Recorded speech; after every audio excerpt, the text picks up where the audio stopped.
ओम शांति। ओम शांति। ओम शांति। बाबा ने ये बताया कि कईयों को चार्ट रखने का भी अक्ल नहीं होता कि समझते इतने घंटे याद में रहे। आज की वाणी में है, हाँ, आज की बाबा कहते हैं कि समझते हम तो 5 घंटे याद में रहे, पर याद में पता नहीं कितना रहे। और फिर बाबा कहते हैं कई समझते हैं हम मुरली सुन रहे हैं तो उतने टाइम तो याद में है ही, लेकिन बुद्धि जो है इधर उधर भटकती रहती है। तो मुझे एक बात बताओ, ये जो हमारा याद का चार्ट अच्छा है या हम मुरली सुनते समय याद में सुन रहे हैं या हम दिन भर याद में हैं, वो कैसे पता चले?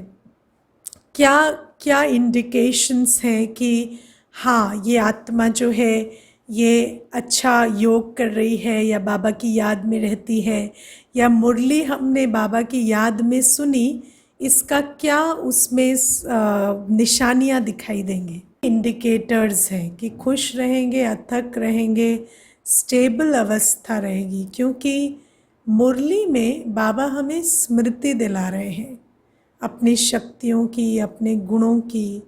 तो जिस आत्मा को स्मृति आ जाती उसको समर्थी आती, और फिर हमारे अंदर समर्थी रहेगी, गुण स्वरूप, शांत स्वरूप, स्टेबल रहने की पूरे दिन में।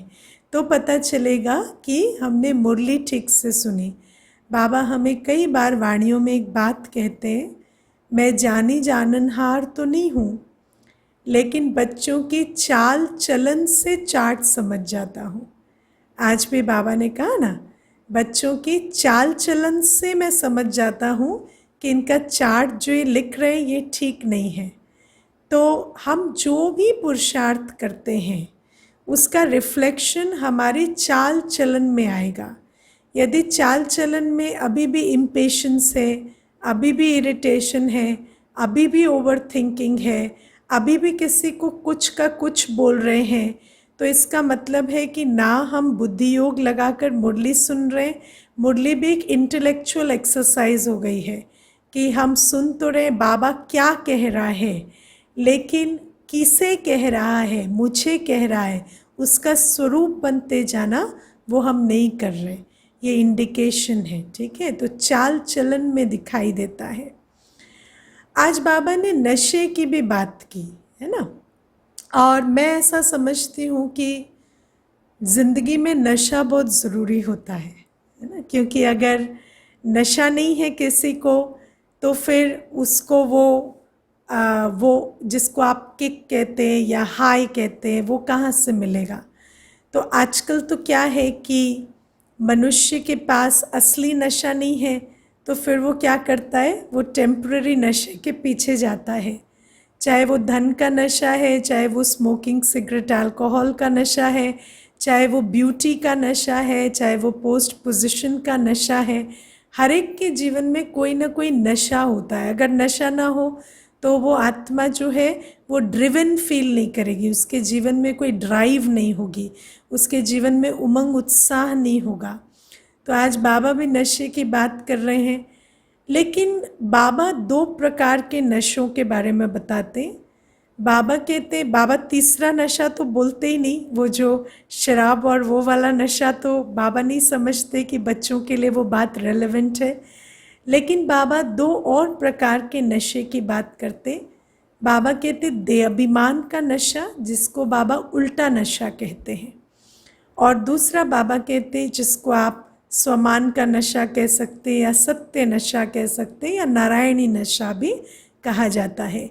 तो वो जो बाबा हमें रोज़ नशा चढ़ाते हैं वो नशा, तो आप देखो कि बाबा हमें रोज़ नशा चढ़ाते हैं। तुम कौन थे? आज बाबा ने बहुत क्लियरली ये बात बोली कि जब तुम द्वापर युग में आए तो तुम्हारा नशा उतर गया, है ना। तो वो जो नशा तुम्हें चढ़ा हुआ था, मैं कौन सी आत्मा हूँ, वो नशा जब उतर गया तो तुमने फिर और देह अभिमान के नशे जो हैं उनको अपने जीवन में लाना शुरू किया कि मुझे धन का नशा, दैहिक जो सुंदरता या स्वास्थ्य का नशा, या आप कहें कि पोस्ट पोजीशन का नशा, ये वाला नशा बच्चे बहुत रखते हैं। तो बाबा इनको उल्टा नशा कहता है। क्यों उल्टा नशा कहता है? क्योंकि जब ये नशा चढ़ता है तो इस नशे के कारण विकार आते हैं, है ना। तो जिसको ये भी नशा है, ऐसा नहीं है कि इससे ड्राइव नहीं मिलती या मनुष्य को सेंस ऑफ मीनिंग या सेल्फ वर्थ नहीं मिलता, मिलता है, लेकिन इसके साथ विकारों की भी प्रवेशता होती है। जैसे जिसको धन का नशा होगा उसको अभिमान चढ़ेगा, है ना। जिसको संबंध का नशा होगा उसको बहुत मोह आएगा। तो ये सब इसके काउंटर इफेक्ट्स हैं। ये जो नशा है ये उल्टा नशा है और इसके नुकसान है ये जो विकारी वृत्ति बनती। हालांकि ये नशा हमसे कर्म करवा लेता है। ऐसा नहीं है कि दुनिया में हम एम्बिशियस नहीं रहते या कोई हम काम नहीं करते। तो गीता के हिसाब से अगर देखा जाए तो जिसको बिल्कुल कोई नशा ही नहीं है उसको कहेंगे तमो प्रधान अवस्था, है ना। क्योंकि तमो अवस्था में क्या होता कि आजकल आप देखना कई ऐसे होते हैं, क्या फ़र्क पड़ता है, दुनिया में कुछ भी करो, कुछ जाना तो है ही नहीं, सब मोह माया है करके पड़े रहेंगे, कोई काम ही नहीं करेंगे, है ना। तो ये जो है ये तो एकदम तमो अवस्था है। उस आत्मा के अंदर कोई ड्राइव ही नहीं है। मैं कई बार ऐसे बच्चों से मिलती हूँ जिनको पूछती हूँ कि आपका क्या पैशन है या आपको क्या अच्छा लगता है, तो कहेंगे मुझे कोई चीज़ अच्छी नहीं लगती या मुझे किसी भी चीज़ में इंटरेस्ट नहीं है। तो ये क्या है? ये तो एकदम नीचे की अवस्था है कि कोई भी ड्राइव ही नहीं है, ना उल्टा नशा है ना सुल्टा नशा है, नशा ही नहीं है ना। तो ये भी आजकल एक प्रॉब्लम है कि देह अभिमान का भी नशा नहीं और स्वमान का तो है ही नहीं। तो ये वाली जो कैटेगरी है ये तो एकदम कहें कि नीचे वाली, क्योंकि इसमें क्या होता, ह्यूमन रिसोर्स वेस्ट हो जाता। क्योंकि जब किसी को ड्राइव ही नहीं तो वो दिन भर क्या करेगा, आलस अलबेलापन में बिता देगा, अपने सारे रिसोर्सेस को, अपनी सारी जो योग्यता है उसको वेस्ट करता रहेगा और समझेगा कि मेरे अंदर ग्रीड नहीं है, मेरे अंदर ईगो नहीं है। लेकिन तुम्हारे अंदर तो कुछ भी नहीं है, प्रोडक्टिविटी भी नहीं है, तो ग्रीड और ईगो की क्या बात है ना। ग्रीड और ईगो भी तो कुछ करोगे तो आएगी ना। तो ये भी बात है। तो इसको गीता के हिसाब से कहते हैं तीसरा कैटेगरी, है ना, एकदम लो। इसको इसमें बहुत कन्फ्यूजन रहता है। कई बार हम समझते हैं ये वैराग की अवस्था है, पर ये वैराग की अवस्था नहीं है ना। वैरागी तो दादियाँ थे, बाबा थे, कभी बैठे देखा उनको, है ना। हमेशा 24/7 सेवा में बिजी, उसको कहते हैं नशा। ये जो है ये तो आलस है, ये तो जैसे मनुष्य को अपनी जीवन की वैल्यू ही नहीं है, इसको वैराग नहीं कहा जाता। ये तीसरा कैटेगरी है। फिर सेकंड कैटेगरी है नशा है पर देह अभिमान का नशा है। माना काम भी करते हैं, सब कुछ करते हैं, लेकिन उसमें एक्सपेक्टेशन है, ईगो है, अटैचमेंट है और उसके कारण दुख का अनुभव करते रहेंगे। अवस्था जो है वो एक रस नहीं रहेगी, ऊपर नीचे होती रहेगी, है ना।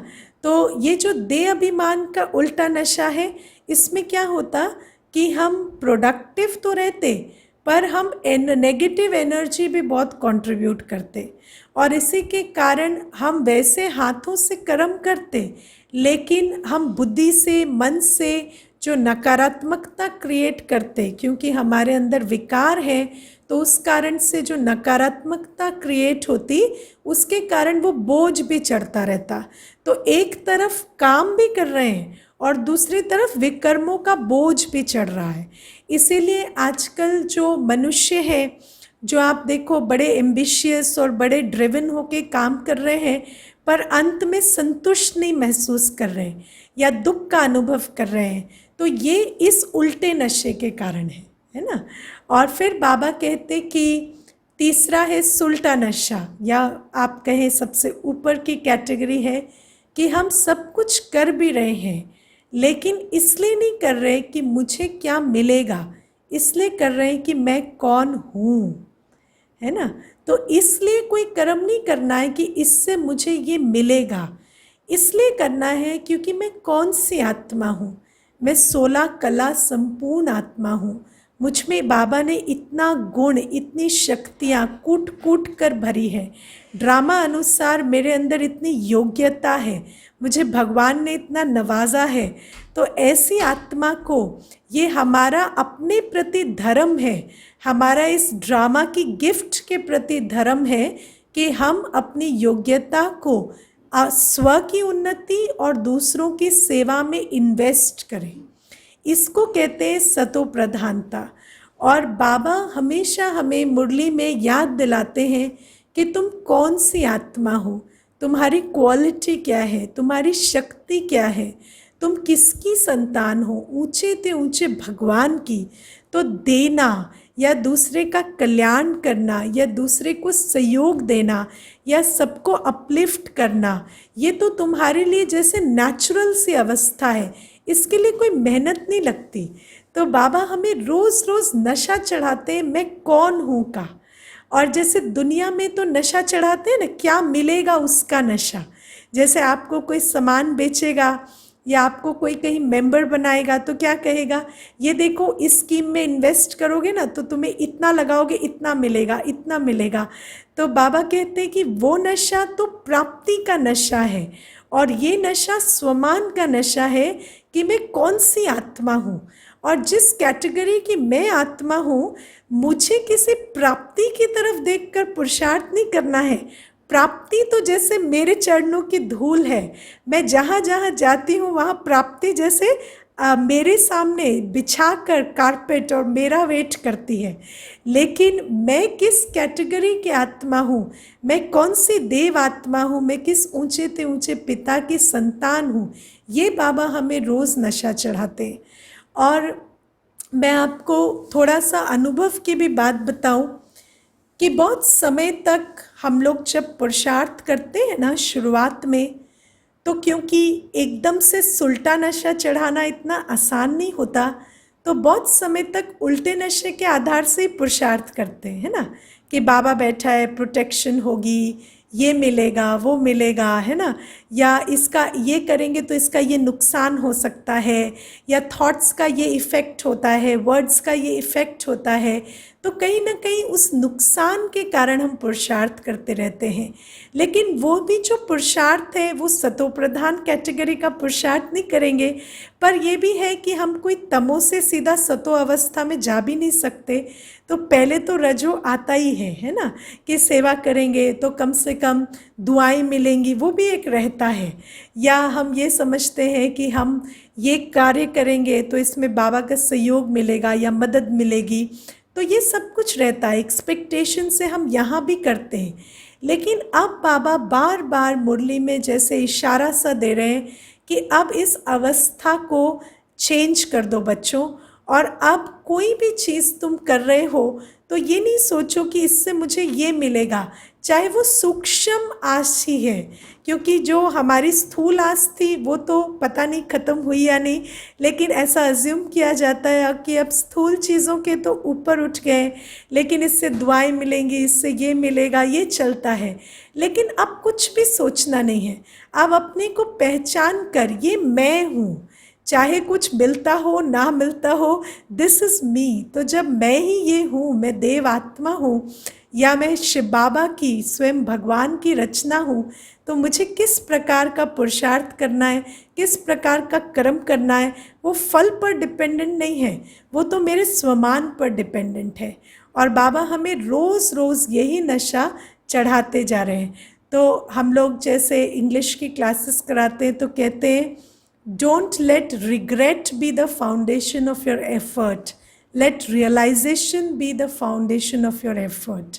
है ना, क्योंकि कई बार अमृत वेले के लिए भी हम लोग सुनते हैं कि बच्चे कहते हैं कि क्योंकि मुझे अमृत वेला ना करने से रिग्रेट होता है, इसीलिए मुझे ऐसा लगता है अमृत वेला करना चाहिए, कि अमृत वेला नहीं किया तो उठे तो बहुत रिग्रेट होता है।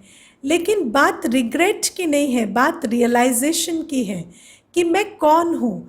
अमृत वेला तो मेरे लिए नेचुरल है ना, आज भी है ना, जानवरों को भी स्मृति है, वो 4 बजे घड़ी घड़ी हम तो घड़ी भी देखते हैं, वो तो बिना घड़ी देखे वो अपने टाइम से बांग देता है मुर्गा, या जो पंछी है वो अपने टाइम से उठ जाते हैं।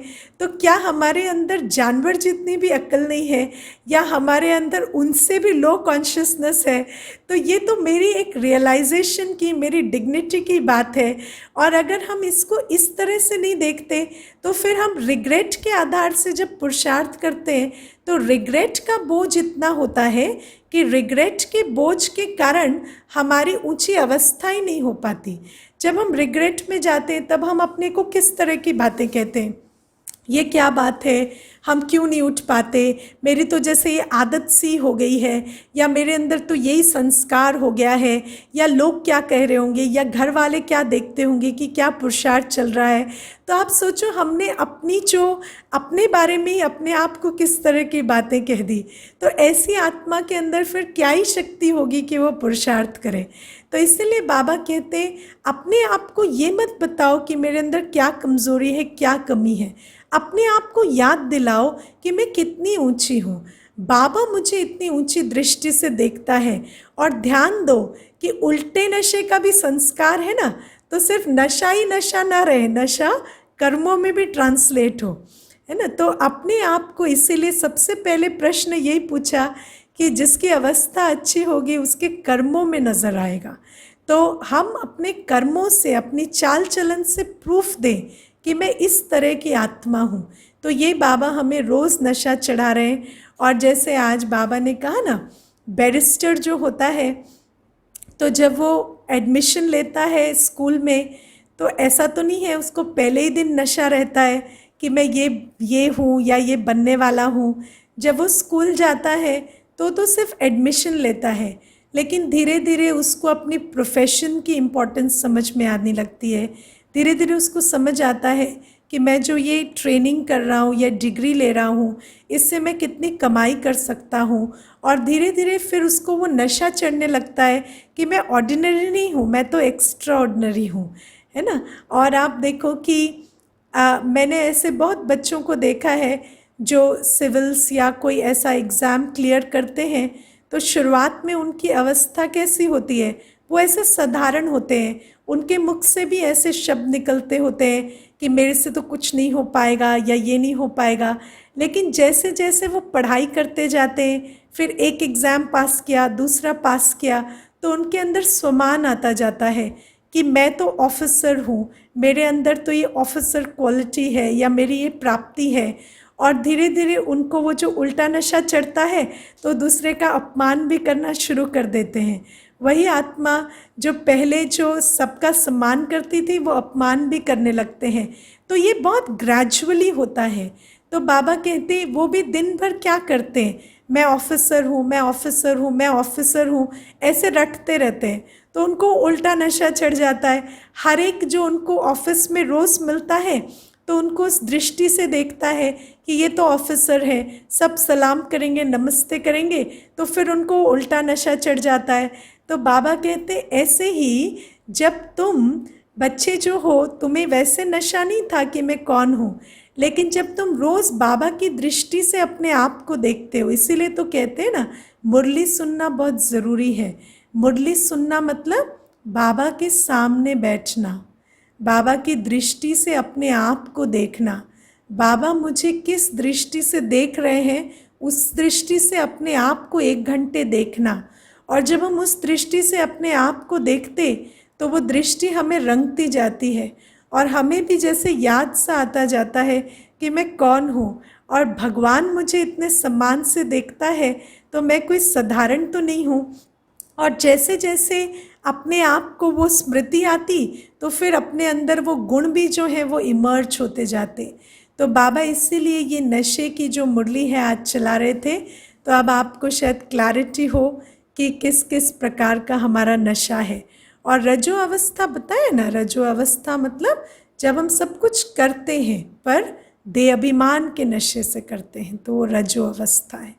ठीक है, मैं आज आप लोगों से एक और बात भी करना चाहती थी, क्योंकि मुझे किसी ने एक शेयर किया एक अनुभव, तो उस अनुभव को सुनकर मेरे अंदर ये थॉट चला, तो मैंने कहा कि चलो मैं आपसे भी शेयर करती हूँ। तो मुझे अभी कोई बता रहे थे कि उन्होंने किसी को मैसेज किया और वो जो आत्मा है उसने क्या किया कि वो ऑनलाइन नज़र आ रही थी कि वो ऑनलाइन है, लेकिन उन्होंने वो मैसेज चेक नहीं किया। तो कहते वो मैसेज जाकर उन्होंने अगले दिन चेक किया और वो मैसेज में जो मैंने लिखा था वो इस दिन का कुछ एक्टिविटी का काम था। तो इस कारण से मेरे को ऐसा आया कि वो मुझे अवॉइड कर रहे हैं या उन्होंने पहले देख लिया कि क्या है और फिर उन्होंने पर्पसफुली उस मैसेज को चेक नहीं किया। तो मैं इस बात पर यही सोच रही थी कि उस आत्मा को, क्योंकि अभी तो शायद उसके अंदर ये समझने की स्टेज ना हो, लेकिन जो बात यहाँ पर है उसको हम आज समझेंगे। इसको प्रोजेक्शन कहा जाता है और आज हम थोड़ा प्रोजेक्शन के बारे में समझेंगे कि किस तरह से हम अपने संस्कारों को दूसरों पर प्रोजेक्ट करते हैं। ठीक है, हम जो खुद करते हैं ना जीवन में, हम समझते हैं दूसरा वो ही कर रहा है। ओके, और कभी भी ऐसा नहीं होता कि कोई दूसरे के संस्कारों को हम समझते हैं, हम अपने संस्कारों को दूसरों पर प्रोजेक्ट करते हैं। ये बात साइकोलॉजी भी मानती है और बाबा का ज्ञान भी हमें यही कहता है कि जैसे हम फर्स्ट चैप्टर में सुनते हैं कि हमारा जो संस्कार है वो जैसे हमारा चश्मा बन गया होता है और उस चश्मे के द्वारा हम जो भी देखते हैं तो हमें जैसा हमारे चश्मे का रंग है वैसी ही वास्तविकता नज़र आती है। अब आप देखो, ये जो उस आत्मा ने कहा, आपको कैसे पता चलता है कि वो जो आत्मा है वो देखकर उस मैसेज को और फिर इग्नोर कर सकती है? क्योंकि आपने वो कभी ना कभी किया है या आप रेगुलरली वो काम करते हैं, है ना। तो ये जो हम खुद करते हैं ना, हमें लगता है कि दूसरा भी हमारे साथ वही कर रहा है।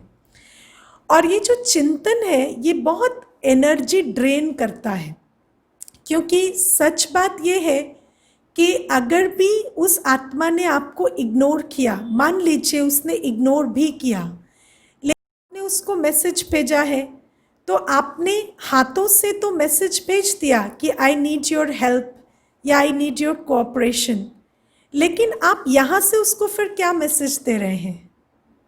तो हाथों से तो आपने ये मैसेज भेज दिया, लेकिन यहाँ से आप कंटिन्यूअसली 24 घंटे उसने चेक नहीं किया, तो आप 24 घंटे उसको ये मैसेज दे रहे हैं कि आप तो मुझे इग्नोर कर रहे हैं, आप तो मुझे पसंद नहीं कर रहे, मैंने भी गलती कर दी मैसेज भेज के। तो ये जो आप कंटिन्यूअसली भेज रहे हैं उनको, वो भी तो उनको मिल रहा है।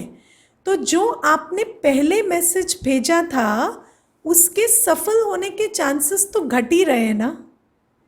तो सबसे बड़ी बात है कि ये जो हमारा संस्कार है, कई बार हम लोग इसको समझते हैं ये प्रैक्टिकलिटी है या वर्ल्डली विजडम है, कि हमें समझ आता है कि कोई ऑनलाइन है पर हमारा मैसेज चेक नहीं कर रहा, तो वो ऑन पर्पस नहीं कर रहा, और हम बहुत समझदार और बहुत टेक सेवी हैं कि हम इन बातों को डिटेक्ट कर पा रहे हैं और पकड़ पा रहे हैं, है ना। आजकल तो ऐसा हो गया है कि बड़ी बड़ी कंपनीज़ में प्रोफाइलिंग वाले लोग होते हैं जो सामने वाले को देखकर उनकी प्रोफाइलिंग करते हैं कि ये व्यक्ति इस नेचर का होगा, वो व्यक्ति उस नेचर का होगा।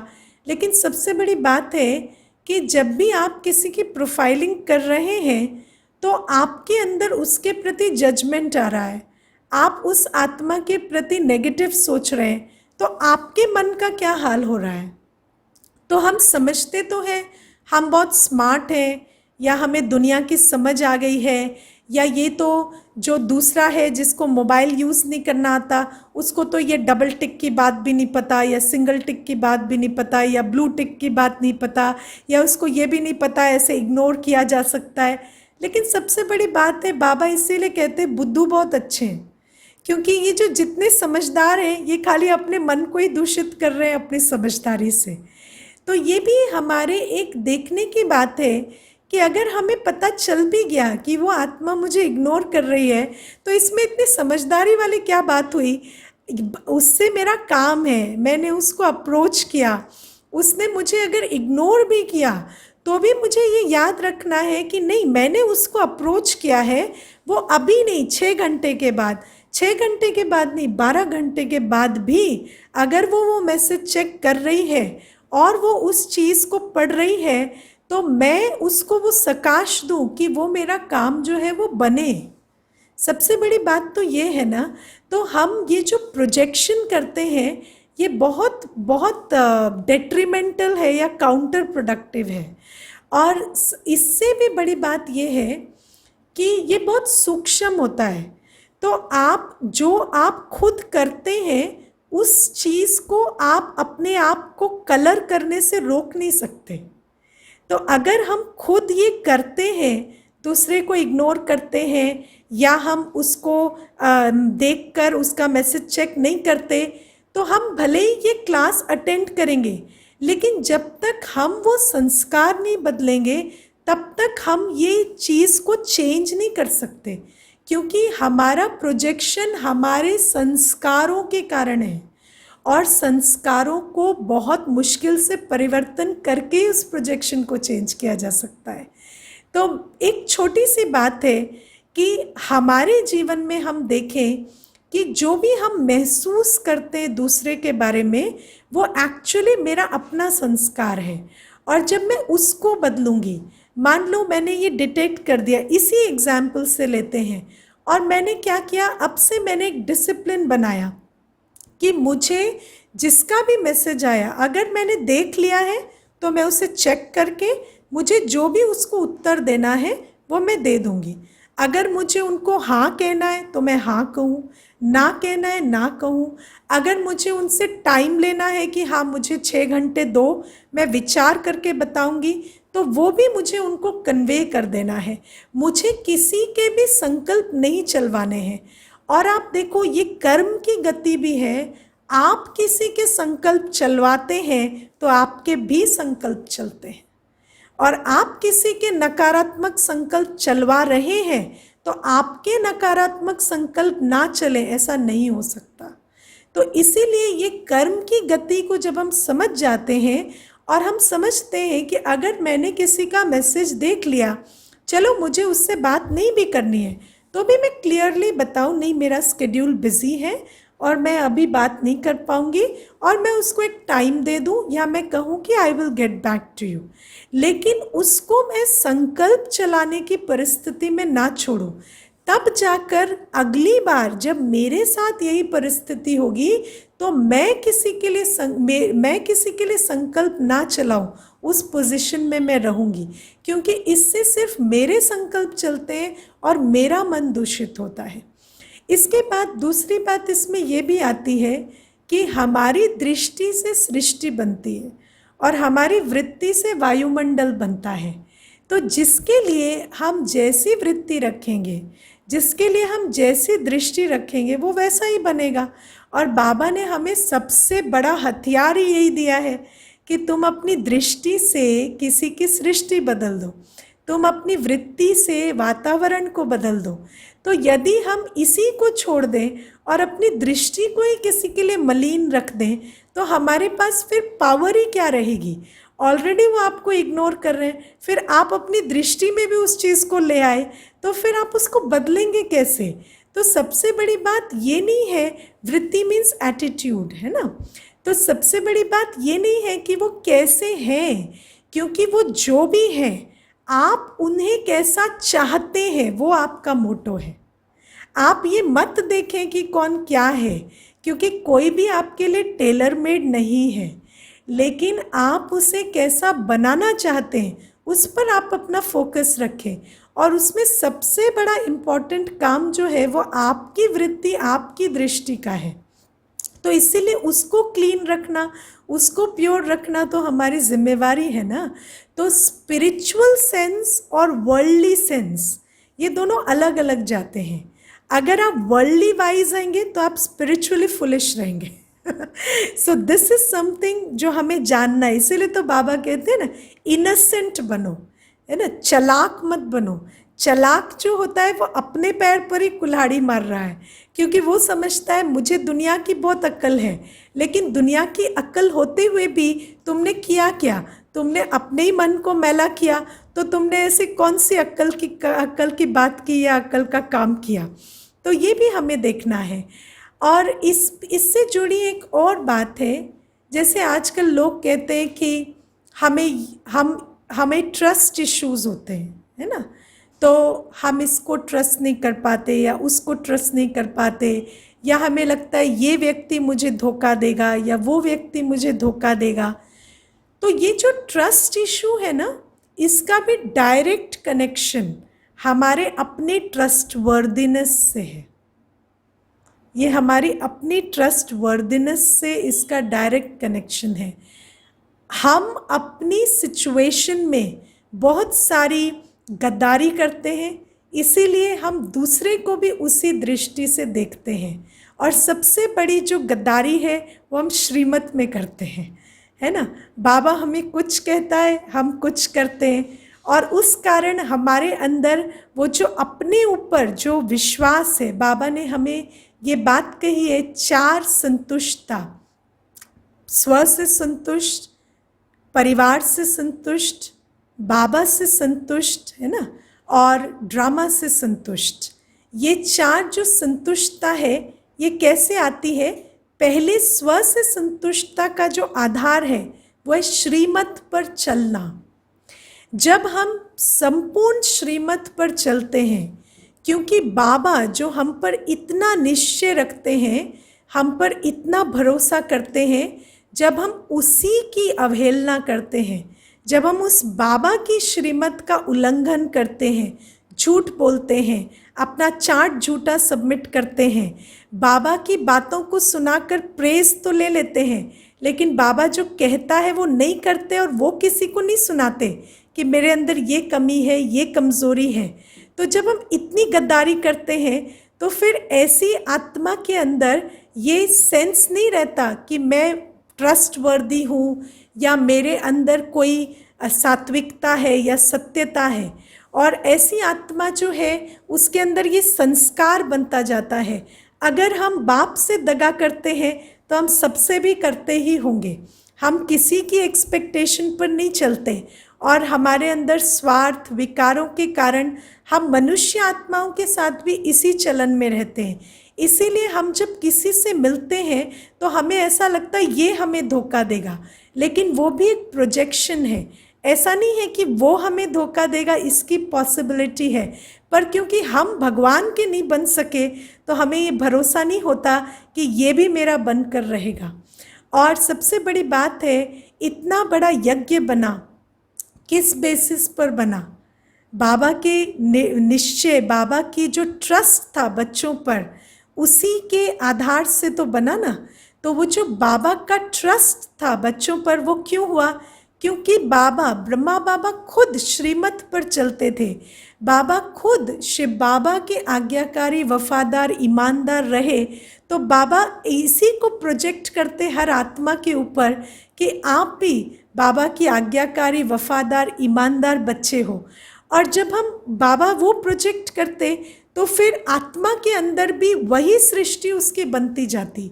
तो ये जो सिस्टम है, पहले हम खुद श्रीमत पर चलकर स्व से संतुष्ट रहें, और उसके बाद हम ये जो संतुष्टता है उसको दूसरे पर प्रोजेक्ट करें।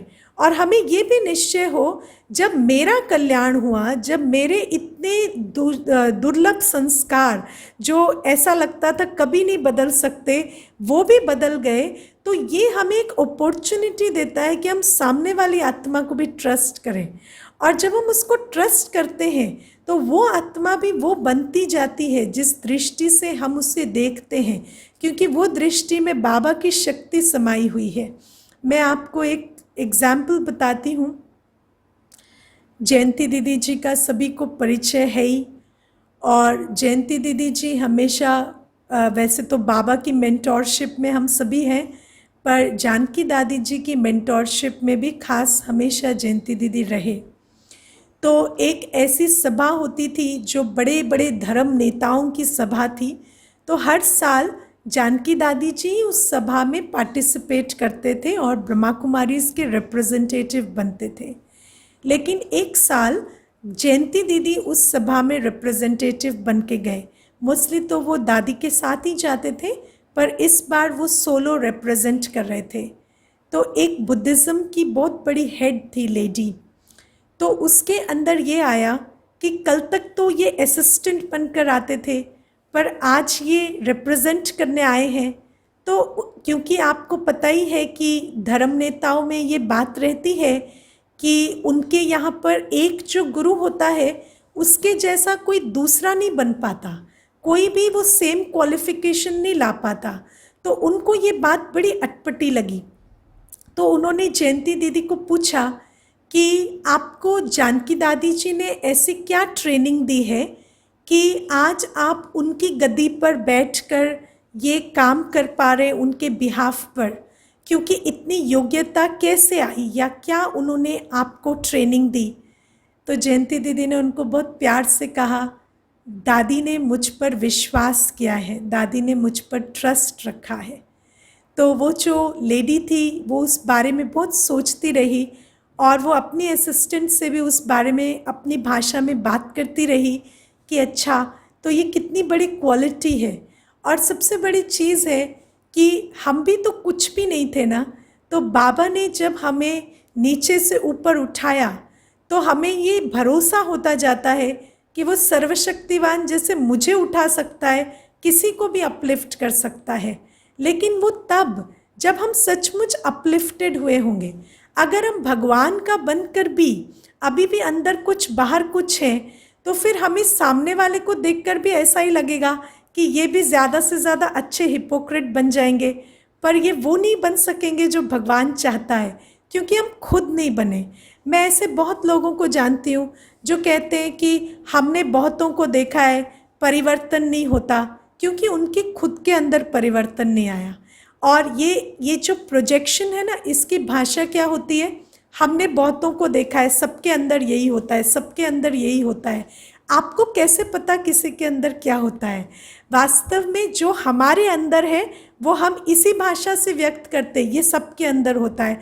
कई कहेंगे दुनिया तो बहुत धोखेबाज है, दुनिया में तो यही चलता है। क्यों? क्योंकि वो अपने अंदर चल रहा है ना, तो आपको सारी दुनिया वैसी ही नज़र आएगी। तो ये जो प्रोजेक्शन की बात है, इसको हमें समझना होता है। और अगर हमें अपनी ओवर थिंकिंग को, अपने मन के जितने भी नेगेटिव थॉट्स हैं उनको ख़त्म करना है, तो सबसे पहली बात है हम अपनी मर्यादाओं पर चलें, हम बाबा के विश्वास पात्र बने, हम बाबा की ज्ञान में सत्यता से चलें। बाबा जो हमें 4 सब्जेक्ट्स देते हैं, ज्ञान, योग, धारणा और सेवा, वो हम एक्यूरेट जब हम उन पर चलते हैं, हमें जो बाबा ज्ञान की पॉइंट सुनाता हमारे लिए वही सत्य हो। जैसे बाबा हमें योग का चार्ट देता, वैसे हम बाबा की याद में रहकर हर कुछ कर रहे हैं। बाबा हमें दिव्य गुणों की धारणा बताते, वो धारणा करें। बाबा हमें सेवा के लिए जो डायरेक्शन देते, अगर हम कर रहे हैं, तो हम आत्मा के अंदर अपने को लेकर इतनी ट्रस्ट वर्दिनेस होती है कि हम किसी भी आत्मा को देखते हैं तो हमारे अंदर यही संकल्प आता है, ये ऊंचे ते ऊंची, ये भगवान की बच्ची है। और जब वो संकल्प आएगा तो वो आत्मा भी ऊंचे ते ऊंची बनेगी। और सबसे बड़ी बात है, आप में क्या विशेषता थी? कुछ भी नहीं ना, बस बाबा का हांजी का पार्ट ही तो था जो आपको इतना ऊंचा ले गया। तो फिर बाबा उसको क्यों नहीं ऊंचा ले जा सकता? लेकिन ये सब कुछ जो है ये प्रोजेक्शन के कारण होता है। और प्रोजेक्शन को आप तब तक ख़त्म नहीं कर सकते जब तक आप अपने अंदर परिवर्तन ना लाएं। इस बात को बहुत अच्छे से समझना है। और दुनिया हमें वैसी ही नज़र आती है जैसे हम हैं। तो इसीलिए जब तक हम अपने आप को नहीं बदलेंगे, तब तक हम दुनिया में किसी के प्रति अपनी दृष्टि को नहीं बदल सकते। एक बहुत फेमस इसमें पुरानी कहानी भी है, आपने पहले सुनी भी होगी, लेकिन फिर भी सुना देती हूँ। एक गांव में एक बुज़ुर्ग व्यक्ति जो था, वो गांव के एंट्रेंस पर बैठा होता था। तो जो भी आता तो वो बुज़ुर्ग व्यक्ति है ना, पहले उनको ग्रीट करता था। तो एक बार वो उसका पोता सामने बैठा था उस बुजुर्ग व्यक्ति का उसके साथ, और एक एक परिवार आए गांव में। तो उस परिवार ने उस बुजुर्ग व्यक्ति को पूछा कि इस गांव के लोग कैसे हैं। तो उस बुजुर्ग ने कहा, आप जहाँ से आए हैं वहाँ के लोग कैसे थे। तो कहता है, वहाँ तो ना सभी इतने चालाक और इतने कपटी और इतने पापी थे कि वहाँ से तो मेरा छुटकारा हो गया, मुझे बहुत अच्छा लगा और मैं बहुत खुश हूँ कि अभी जगह बदली है तो शायद मेरा भाग्य भी बदलेगा। पर आप बताइए यहाँ के लोग कैसे हैं। तो वो जो व्यक्ति है वो कहता है, यहाँ के भी लोग ऐसे ही हैं, जैसे आप वहाँ छोड़कर आए हो वैसे ही हैं। फिर दूसरा परिवार आता है कुछ घंटों के बाद, तो भी पोता वहीं बैठा होता है और उसको पूछता है वो परिवार भी कि यहाँ के लोग कैसे हैं। तो फिर वो बुज़ुर्ग वही सवाल पूछते हैं कि आप जहाँ से आए वो कैसे हैं। वो कहते हैं, वो तो इतने अच्छे लोग थे, इतने भले, कि वो तो जैसे अपनी जान देकर भी दूसरे को सहयोग दें। और ऐसा जो गांव था उसको छोड़ते वक्त तो मेरे आंसू ही निकल आए। तो फिर उसको कहा, ये गांव कैसा है। तो बोले, ये भी ऐसा ही है। तो जब वो अंदर चले गए दोनों, तो पोता पूछने लगा, ये क्या बात है, आपने दोनों को गलत बातें बता दी। एक को कहा ये गांव बहुत अच्छा है, एक को कहा बहुत बुरा है। तो वो बुजुर्ग कहते हैं, यही तो सीक्रेट है ना, गांव कैसा भी नहीं होता, हर व्यक्ति अपना दृष्टिकोण लेकर चलता है और जैसा उसका दृष्टिकोण है उसको सब वैसे ही नज़र आते हैं और उसके लिए वो वैसे ही बनते भी जाते हैं। तो इसीलिए ये जो बात है ये भी मैं चाहती थी, क्योंकि ये कईयों के अंदर चलता है, ये मेरे साथ ट्रस्टवर्दी नहीं है, वो मेरे साथ नहीं है। लेकिन अगर हम इस एक बात को समझ जाएं, और इसके साथ चाबी भी हमें मिली हुई है कि बस अपने अंदर के स्विच को घुमाना है और बाकी सब कुछ तो ठीक ही ठीक है ना। ठीक है।